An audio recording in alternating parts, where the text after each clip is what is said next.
PI lang po. Ano po sinagot niyo, sir? Ano sinagot niyo? Ano lang naman po yun, PI lang po para sa ano, para patunayan po namin na wala naman pong areglo.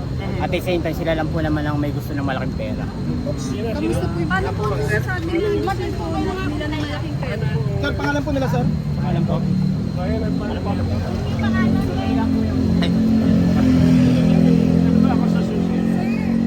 Sumasama daw po kayo sa Sinasabi sa inyo na ano?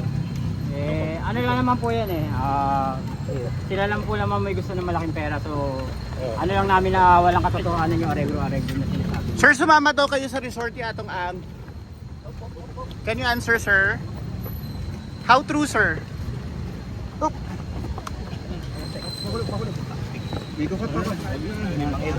Sir, sumama daw po kayo, sir. Sir, yung pangalan niyo po? Ang pangalan nila, sir? Ryan Bautista. Ryan Bautista. Nandun na po lahat sa affidavit namin yung mga itatanong nyo. Yun na So- po yung masasabi. so, ma'am, tinatanggi niyo lahat?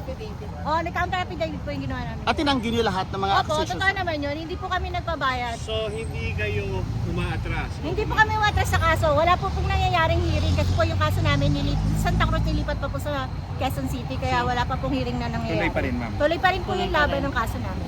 Ma'am, sumama daw kayo. Ma'am, sumama kayo, ma'am, sa ano, excursion sa farm ni ano? Pangalan niyo po, ma'am. Pangalan niyo. Sa Bohol po.